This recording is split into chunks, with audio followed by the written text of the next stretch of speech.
আসসালামু আলাইকুম, চ্যানেল এই সংবাদে আপনাদের সবাইকে আমন্ত্রণ জানাচ্ছি আমি আল আভি জাহান।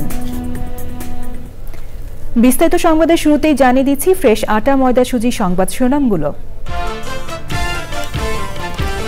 রানিং স্টাফদের কর্মবিরতিতে সারা দেশে ট্রেন চলাচল বন্ধে যাত্রীদের দুর্ভোগ, বিকল্প হিসেবে গুরুত্বপূর্ণ রুটে বিআরটিসি বাস সার্ভিস চালু।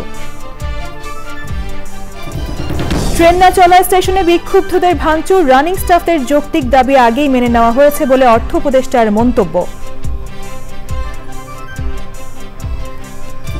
চাকরি জাতীয়করণের দাবিতে আজও শাহবাগে স্বতন্ত্র ইবতেদায়ী মাদ্রাসা শিক্ষকদের অবস্থান, আলোচনার জন্য সচিবালয়ের প্রতিনিধি দল। আগামী নির্বাচন সুষ্ঠু হওয়া নিয়ে ইইউকে আশ্বস্ত করলেন প্রধান নির্বাচন কমিশনার, আন্তর্জাতিক মানের ভোট করতে ইইউর সহায়তার প্রতিশ্রুতি। এবং এস আলমের ব্যাংকের গ্রাহকদের বন্ডের মাধ্যমে হলেও টাকা ফেরত দেওয়ার আশ্বাস, বেশি সুদের লোভে যারা টাকা রেখেছেন তারাই পস্তাচ্ছেন মন্তব্য।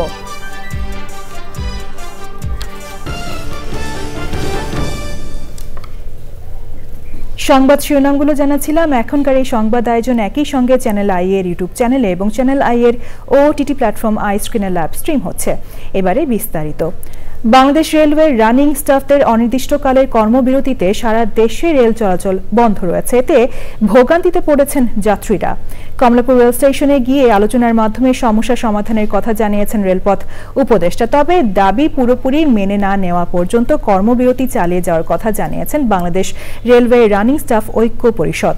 সন্ধ্যা ৬টার মধ্যে প্রারম্ভিক স্টেশনে আজকে টিকিট জমা দিয়ে টাকা ফেরত নেওয়ার কথা জানিয়েছে রেলপথ কর্তৃপক্ষ। লায়লা নওশিনের রিপোর্ট। Part of pay, running allowance যোগ করে পেনশন সহ বিভিন্ন দাবিতে অনির্দিষ্টকালের ধর্মঘটে রেলের রানিং স্টাফরা। সকাল থেকে রাজধানীর কমলাপুর স্টেশন ছেড়ে যায়নি কোনো ট্রেন। ওই যে গ্রামের মধ্যে এগুলো আছে না, বাপ ছাড়া সন্তান, গার্জিয়ান ছাড়া, আমরা হচ্ছি এখন তাই। আমরা হচ্ছি এখন গার্জিয়ান ছাড়া সন্তান। গার্জিয়ান ছাড়া হলে শুধু কি আমি একলাই, সারা বাংলাদেশে কতগুলো লোক এই ট্রেনে কত ৬০,০০০ না কি ৬ লাখ না ৭ লাখ লোক যাতায়াত করে দেবে, তারা সবগুলো ভোগান্তি না।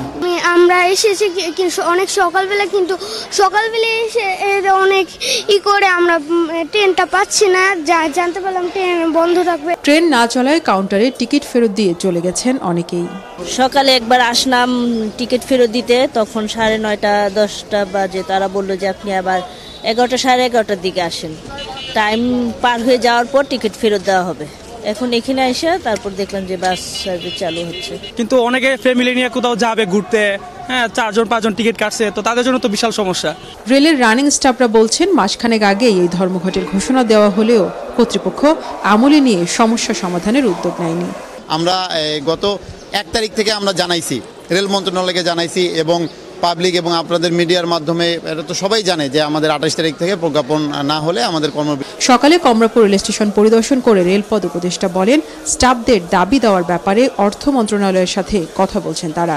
যাত্রীদের ভোগান্তি সৃষ্টি না করে আলোচনার মাধ্যমে সমস্যা সমাধানের আহ্বান জানান তিনি। এতগুলো যাত্রীকে জিম্মি করে এই ধরনের একটা মানে কর্মসূচি দেওয়া, এখানে তো কে সাফার করতেছে সাধারণ মানুষ, আর জনগণ সাফার করতে।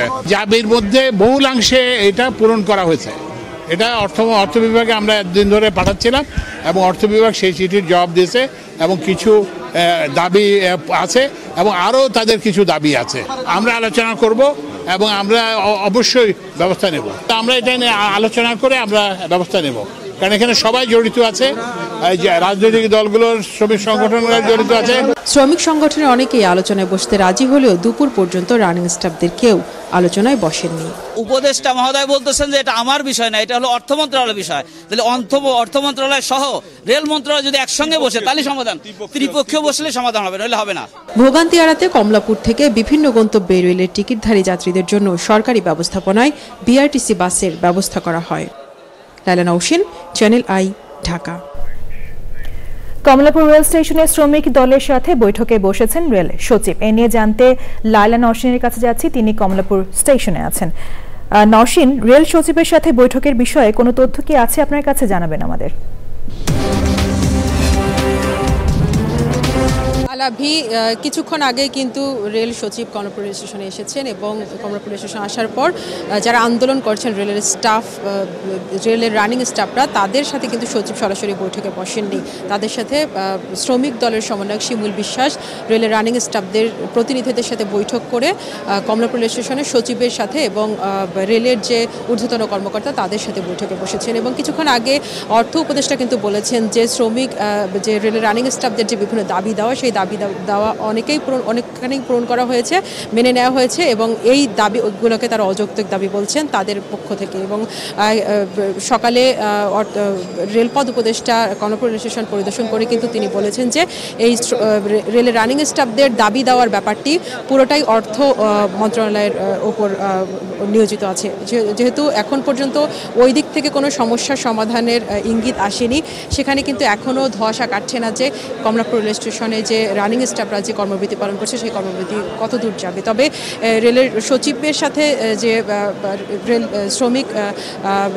শ্রমিক দলের যে সমন্বয়ক শিমুল বিশ্বাস বৈঠকে বসেছেন, এই বৈঠকের পর আশা করি তারা কোনো সমস্যার সমাধানের কথা হয়তো ব্রিফিংয়ে জানিয়ে দেবেন। তবে এখন পর্যন্ত এই কমলাপুর রেল স্টেশনে কিন্তু সকাল থেকে কোনো ট্রেন ছেড়ে যায়নি এবং এখান থেকে সকাল 6টা থেকে সন্ধ্যা 6টা পর্যন্ত 21টি ট্রেন কিন্তু কমলাপুর স্টেশন থেকে ছেড়ে যায়, কোনো ট্রেনে যায়নি। যাত্রীরা ব্যাপক ভোগান্তির শিকার হয়ে স্টেশন ছেড়ে চলে গেছে এবং রেলপথ মন্ত্রণালয় থেকে যে বিআরটিসি বাসের ব্যবস্থা করা হয়েছিল সেই বাসের মাধ্যমে কিছু কিছু যাত্রী কমলাপুর স্টেশন ত্যাগ করে কমলাপুর থেকে বিভিন্ন গন্তব্যে যাচ্ছে এবং বৈঠক এখনও চলছে। এখানে শ্রমিক দলের প্রতিনিধিদের পাশাপাশি যে বিভিন্ন যে শ্রমিক সংগঠন আছে সেই প্রতিনিধিও আছে। বৈঠক শেষ হলে আশা করি আমরা বলতে পারবো যে এই কর্মবিরতি আসলে কতদিন চলবে এবং সারা দেশের মানুষ যে সবচেয়ে আরামদায়ক যে পরিবহন ব্যবস্থা রেল, সেই রেলের ধর্মঘট আসলে কতদিন চলবে। আলাভি। নওশিন, ধন্যবাদ আপনাকে। সব স্তরে রানিং স্টাফদের ধর্মঘটের প্রভাব পড়েছে সারা দেশের রেল যোগাযোগে। ঢাকা ও রাজশাহীতে স্টেশনে ভাঙচুর করেছেন বিক্ষুব্ধরা। রাজশাহীর সাথে সারা দেশের রেল যোগাযোগ বন্ধ থাকায় রাজশাহী স্টেশনে ভাঙচুর চালান যাত্রীরা।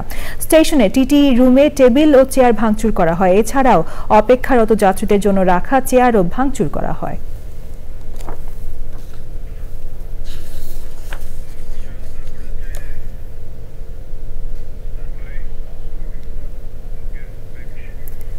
অর্থ উপদেষ্টা সালেউদ্দিন আহমেদ জানিয়েছেন, রেলওয়ের রানিং স্টাফদের যৌক্তিক দাবি আগেই মেনে নেওয়া হয়েছে, এখন এ বিষয়ে আর কিছু করার নেই। সচিবালয়ে ক্রয় সংক্রান্ত উপদেষ্টা কমিটির বৈঠক শেষে তিনি আরও জানান, সরকারি চাকরিজীবীদের মহার্ঘ ভাতা দেওয়ার বিষয়ে সিদ্ধান্ত নেওয়া হয়নি। রমজানে যাতে ঘাটতি না হয় সেজন্য চাল, গম ও চিনি আমদানির সিদ্ধান্ত নেওয়া হয়েছে। ভারত থেকে 1,30,000 মেট্রিক টন ডিজেল আমদানির অনুমোদন দেওয়া হয় কমিটির বৈঠকে।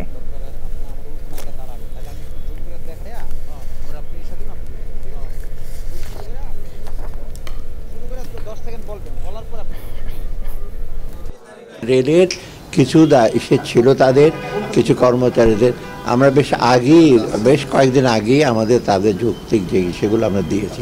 তারপরে তারা কেন করেছে এটা তাদের ব্যাপার। কারণ হয় কি, প্রত্যেকেরই দাবি দেওয়া, একাধিক দাবি দেওয়া থাকে, তাই না?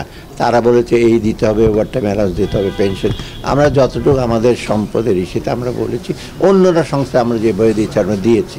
এতে মোটামুটি আমার মনে হয় একটা যুক্তি ছিল এবং আমরা দিয়েছি সুবিধা। আগামী সংসদ নির্বাচন সুষ্ঠু করার বিষয়ে ইউরোপীয় ইউনিয়নের রাষ্ট্রদূতকে আশ্বস্ত করেছেন প্রধান নির্বাচন কমিশনার এএমএম নাসির উদ্দিন। সংস্কার করতে গিয়ে ইসির স্বাধীনতা যেন খর্ব না হয় সে বিষয়ে ইসির সাথে ইইউ রাষ্ট্রদূত একমত হয়েছেন বলে জানান সিইসি। আন্তর্জাতিক মানের নির্বাচন করতে সহায়তার প্রতিশ্রুতি দিয়েছে ইইউ রাষ্ট্রদূত। নাজিব বেগের রিপোর্ট। আগামী সংসদ নির্বাচনের বিভিন্ন বিষয় নিয়ে আলোচনা করতে সকালে প্রধান নির্বাচন কমিশনারের সঙ্গে দেখা করেন ইউরোপীয় ইউনিয়নের রাষ্ট্রদূত মাইকেল মিলালের নেতৃত্বে 2 সদস্যের প্রতিনিধি দল। 1 ঘন্টার বেশি সময় ধরে চলা বৈঠক শেষে ইইউ রাষ্ট্রদূত বলেন, নির্বাচনের প্রস্তুতি নিয়ে জানতে চেয়েছেন তারা। We've had an excellent conversation about the perspectives of the next elections in Bangladesh, and I have come with a message of support. Voter তালিকা হালনাগাদ আগামী সংসদ নির্বাচনের সার্বিক বিষয় নিয়ে কথা হয়েছে। নির্বাচনী প্রক্রিয়ায় সহযোগিতা দিতে চায় ইউরোপীয় ইউনিয়ন। কী ধরনের সহায়তা দেয়া যায় সেটি পরবর্তীতে প্রতিনিধি পাঠিয়ে পর্যালোচনা করা হবে। নির্বাচনের প্রস্তুতি নিয়ে ইউরোপীয় ইউনিয়নের কাছে কমিশনের অবস্থান তুলে ধরেন সিইসি। সংস্কারের সময়কে ইইউ রাষ্ট্রদূত কম মনে করেন বলে জানান তিনি। আমরা বলেছি যে আমাদের যে কমিটমেন্ট যে for a free fair credible election সেটা অ্যাচিভ করার জন্য, ডেলিভার করার জন্য আমরা সার্বিক প্রস্তুতি নিয়ে আগাচ্ছি, এই কথাটা ওনাদেরকে জানিয়েছি।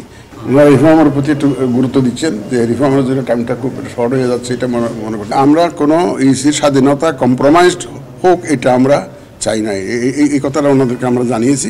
নির্বাচনে পর্যবেক্ষক পাঠাতে আগ্রহের কথা জানিয়েছে ইউরোপীয় union. Najib beg, channel I, Dhaka. চাকরি জাতীয়করণের ঘোষণা না আসা পর্যন্ত কর্মসূচি চালিয়ে যাওয়ার ঘোষণা দিয়েছে স্বতন্ত্র ইবতেদায়ী মাদ্রাসা শিক্ষক ঐক্যজোট। দাবি আদায় আজও রাজধানীর শাহবাগে অবস্থান করছেন আন্দোলনকারী শিক্ষকরা। সেখানে আছেন ইফতেখার উদ্দিন, সরাসরি যাচ্ছি তার কাছে। ইফতেখার, ইবতেদায়ী মাদ্রাসার শিক্ষকদের আন্দোলনের সবশেষ কি অবস্থা আমাদের জানাবেন।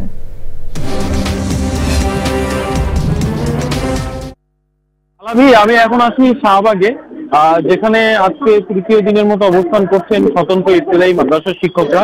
তারা গত 10 দিন ধরে এই ঢাকায় অবস্থান করছেন যে তাদের জাতীয়করণের দাবি নিয়ে। এই শেষ খবর পাওয়া পর্যন্ত যেটা হলো যে আমরা জানতে পেরেছি যে 15 সদস্যের প্রতিনিধি দল সচিবালয়ে গিয়েছেন শিক্ষকদের, তারা এই বিষয়ে সরকারের সাথে আলোচনা করবেন। আজ দুপুর 2টা পর্যন্ত তারা আলটিমেটাম দিয়েছিলেন, সেই আলটিমেটামের সময় শেষ হয়ে গেছে, কিন্তু তারা বলছেন যে যেহেতু কেউ আলোচনা করতে গিয়েছেন তাদের একটি পক্ষ, সেই কারণে তারা কিছুটা সময় নিচ্ছেন। এই আন্দোলনকারী শিক্ষকদের যে দাবিটি সেটি হলো যে সারা দেশে যে 10,000-এর কিছু শিক্ষা প্রতিষ্ঠান রয়েছে ইবতেদায়ী স্বতন্ত্র, সেই শিক্ষা প্রতিষ্ঠানে প্রায় 50,000-এরও শিক্ষক 10,000-এর বেশি শিক্ষা প্রতিষ্ঠান, 50,000-এর বেশি শিক্ষক রয়েছে। এদের মধ্যে মাত্র 1519 জন অনুদানভুক্ত প্রতিষ্ঠানের মাত্র 3300 টাকা বেতন পাচ্ছেন, আর বাকিগুলো কোনো ধরনের বেতন পাচ্ছেন না। 39 বছর ধরে তারা প্রাথমিক বিদ্যালয়ের সাথে এই বৈষম্যের শিকার। তারা বলছেন যে 2013 সালে যে অধ্যাদেশের মাধ্যমে প্রাইমারি শিক্ষকদের জাতীয়করণ করা হয়েছিল, একইভাবে তাদেরও জাতীয়করণ করতে হবে, কারণ এই বিষয়টি একটি মানবিক ইস্যু হয়ে দাঁড়িয়েছে বলে তারা বারবার বলেন। তারা এখানে অবস্থান করছেন এবং সর্বশেষ তথ্য পেলে আলাভি আমি আপনাকে জানিয়ে দেব, এবং আমরা আশায় রয়েছি যে তারা সচিবালয় থেকে আসলেই এই বিষয়ে কোনো সমাধানযোগ্য তথ্য আমি পাবো। আলাভি, ধন্যবাদ। বিএনপি মহাসচিব মির্জা ফখরুল ইসলাম আলমগীরের সঙ্গে সৌজন্য সাক্ষাৎ করেছেন বাংলাদেশে ব্রাজিলের রাষ্ট্রদূত পাউলো ফার্নান্দো দিয়াস পেরেস। সকালে বিএনপি চেয়ারপারসনের গুলশান কার্যালয়ে সৌজন্য সাক্ষাৎ অনুষ্ঠানে বিএনপির স্থায়ী কমিটির সদস্য আমির খসরু মাহমুদ চৌধুরী ও সাংগঠনিক সম্পাদক শামা ওবায়দও ছিলেন। পরে আমির খসরু জানান, দুদেশের সম্পর্ক উন্নয়ন ও স্বার্থ সংশ্লিষ্ট বিভিন্ন বিষয়ে আলোচনা হয়েছে। এক প্রশ্নের জবাবে তিনি বলেছেন, বাংলাদেশে একটি নির্বাচন চায় ব্রাজিল।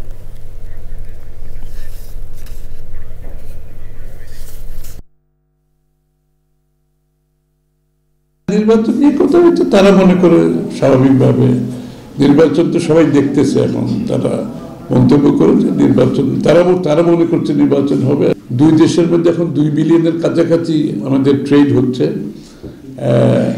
সেই ক্ষেত্রে ব্রাজিলের পক্ষে ব্যালেন্স অফ পেমেন্টটা ব্রাজিলের পক্ষে আছে, আমাদের ওইভাবে রপ্তানি আরো বেশি বাড়াতে হবে। Bangladesh medal for diplomatic excellence 2023 পেয়েছেন ঢাকায় সৌদি রাষ্ট্রদূত ইসা ইউসুফ ইসা আল দুহাইলান। পুরস্কার তুলে দেন পররাষ্ট্র উপদেষ্টা তৌহিদ হোসেন। এই কূটনীতিকের সময় 5 বছরে বাংলাদেশ থেকে 22 লাখ কর্মী সৌদি আরবে গেছেন। পান্থ রহমান জানাচ্ছেন বিস্তারিত। দ্বিপাক্ষিক সম্পর্কের বিভিন্ন খাতে অবদান রাখায় সেরা বিদেশি কূটনীতিককে সম্মানিত করতে তৃতীয়বারের মতো এই আয়োজন। করোনাকালে কঠিন সময়েও বাংলাদেশ থেকে কর্মী নিয়োগ, হজের ভিসা ও ইমিগ্রেশন প্রক্রিয়া সহজ করা এবং বাংলাদেশে সৌদি বিনিয়োগ বাড়ানোর মতো উল্লেখযোগ্য উদ্যোগের কারণে এবছর সেরা বিদেশি কূটনীতিক হলেন সৌদি রাষ্ট্রদূত ইসা ইউসুফ ইসা আল দুহাইলান। পুরস্কার নিয়ে আবেগপ্রবণ হয়ে রাষ্ট্রদূত বললেন, বাংলাদেশে ছিলেন সৌদি আরবের রাষ্ট্রদূত, আর দেশে ফিরে গিয়ে তিনিই হবেন বাংলাদেশের শুভেচ্ছাদূত। I echo the heartfelt sentiment of Bangladesh's national anthem. I quote, Amar Shonar Bangla, Ami Tomai Bhalobashi. End of quote. I'll be the ambassador of Bangladesh there in Saudi Arabia. দুদেশের কূটনৈতিক সম্পর্কের 50 বছরে তার হাতে পুরস্কার তুলে দিয়ে কৃতজ্ঞতা জানালেন পররাষ্ট্র উপদেষ্টা।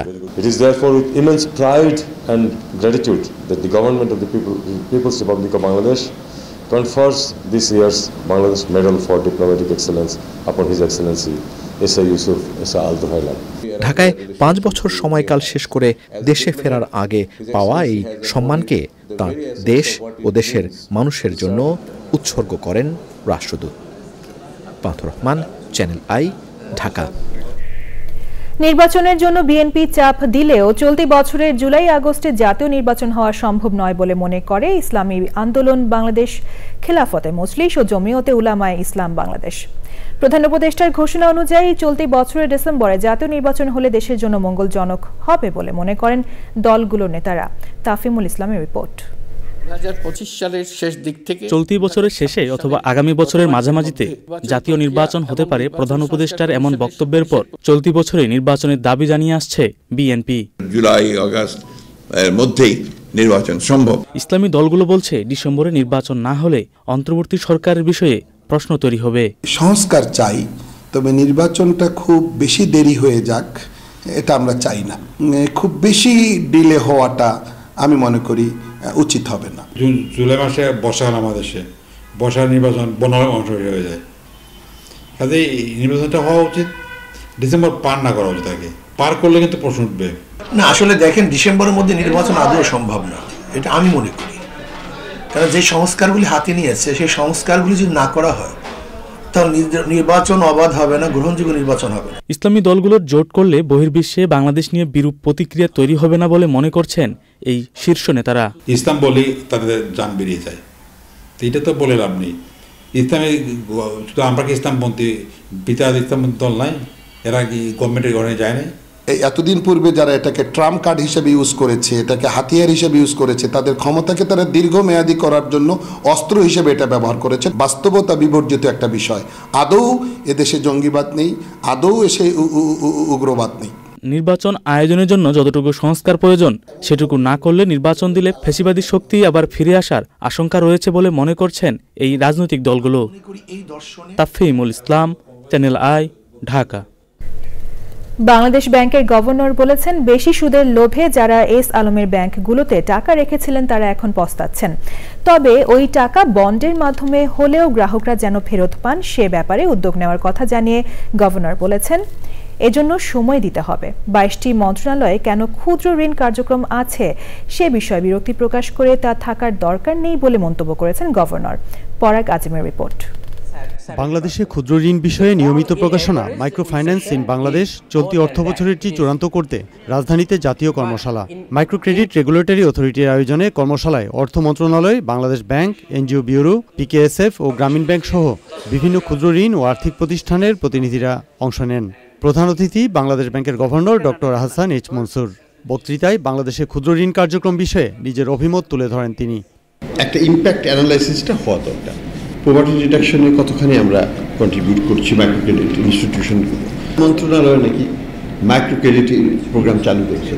আমি এফআইডি সেক্রেটারিকে একটু রিকোয়েস্ট করবো, হুইচ আর দোজ মন্ত্রণালয় এবং কেন তারা এটা করছে, এবং দরকারটা কি, Y government is involved.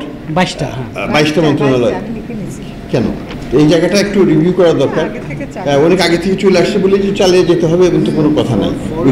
One can streamline those things. সরকারের এখানে যাওয়ার প্রয়োজন আছে বলে মনে হয়। বক্তৃতার শেষ ভাগে এক প্রশ্নের জবাবে গ্রাহকদের কিছু ব্যাংকে আটকে থাকা টাকার বিষয়ে মন্তব্য করেন গভর্নর। আপনারা যখন রাখছিলেন তখন কোথায় ছিলেন? আমরা তো আমি ব্যক্তিগতভাবে 10 বছর আগে থেকে বলতেছিলাম যে এস আলমের ব্যাংকে আপনারা টাকা রাখবেন না, আপনারা রাখছেন। এখন রাখার পরে এখন ধরা খেয়েছেন, 2% ইন্টারেস্ট বেশি দিচ্ছে, এখন ধরা খেয়ে গেছে। এখন আপনাদেরকে উদ্ধার আমরা করব, কিন্তু একটু সময় দিতে হবে। আমরা ধাপে ধাপে করব। ব্যাংক রেজলিউশন অ্যাক্টে আমরা যাচ্ছি, আমরা ব্যাংক কনসলিডেশন কিছু করতে হবে ইত্যাদি, অনেক কিছু করা যাবে, করা হবে ইন দ্য নেক্সট এই বছরই হয়তো ইনশাল্লাহ।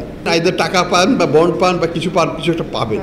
কর্মশালায় আর্থিক প্রতিষ্ঠান বিভাগের সচিব নাজমা মোবারক ও মাইক্রো ক্রেডিট রেগুলেটরি অথরিটির executive vice chairman doctor Helal Uddin ও অন্যরা বক্তৃতা করেন। পরাগ আজিম, চ্যানেল আই, ঢাকা।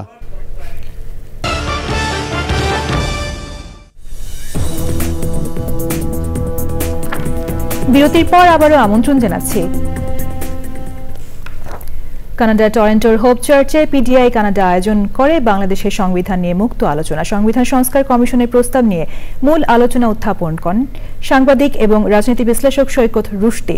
বক্তারা বলেন, নির্বাচিত সরকারের মাধ্যমে সংবিধান সংস্কার হওয়া প্রয়োজন। পিডিআই সভাপতি আজফর সৈয়দ ফেরদৌসের সভাপতিত্বে সভা পরিচালনা করেন সাধারণ সম্পাদক মনির জামান রাজু।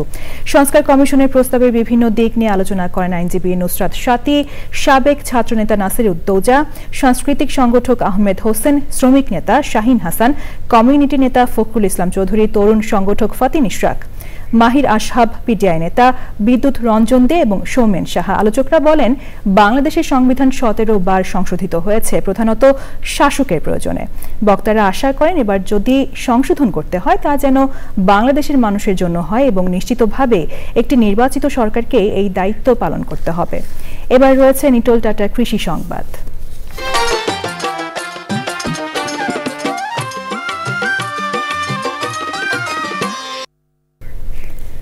ভোলায় এবছর ক্যাপসিকামের বাম্পার ফলন হয়েছে। বিস্তীর্ণ মাঠ জুড়ে ক্যাপসিকামের সমারোহ নতুন সম্ভাবনার দুয়ার খুলে দিয়েছে চাষিদের। স্থানীয় বাজার ছাড়িয়ে ঢাকা সহ দেশের বিভিন্ন জেলায় যাচ্ছে এই ফসল।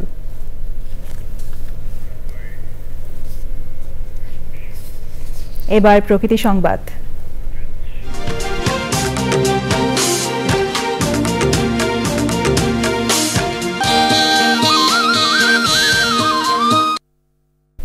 প্রবাদ কিংবা প্রবচনে নয়, নড়াইলে রাতারাতি পুকুর চুরির অভিযোগ উঠেছে। সুপেয় পানি সরবরাহ নিশ্চিতে পুকুর খনন ও পিএসএফ নির্মাণে কোটি টাকা আত্মসাৎ সহ জনস্বাস্থ্য প্রকৌশল অধিদপ্তরের প্রকৌশলীর বিরুদ্ধে ব্যাপক দুর্নীতির অভিযোগ স্থানীয়দের। জনকল্যাণে নেওয়া এই প্রকল্প এখন স্থানীয়দের গলার কাটা হয়ে উঠেছে।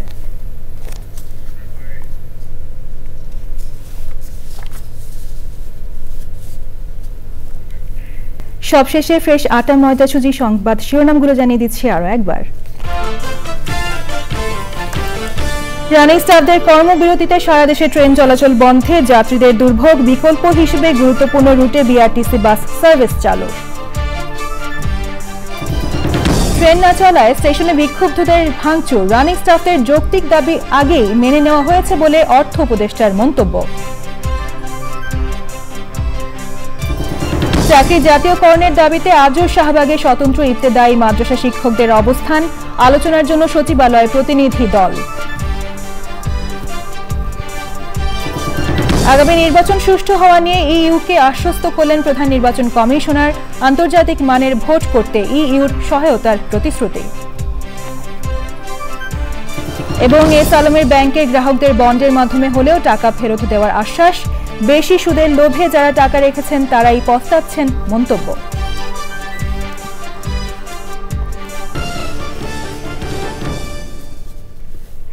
পরবর্তী শীর্ষ খবর দেখার আমন্ত্রণ জানিয়ে শেষ করছি। ধন্যবাদ সবাইকে।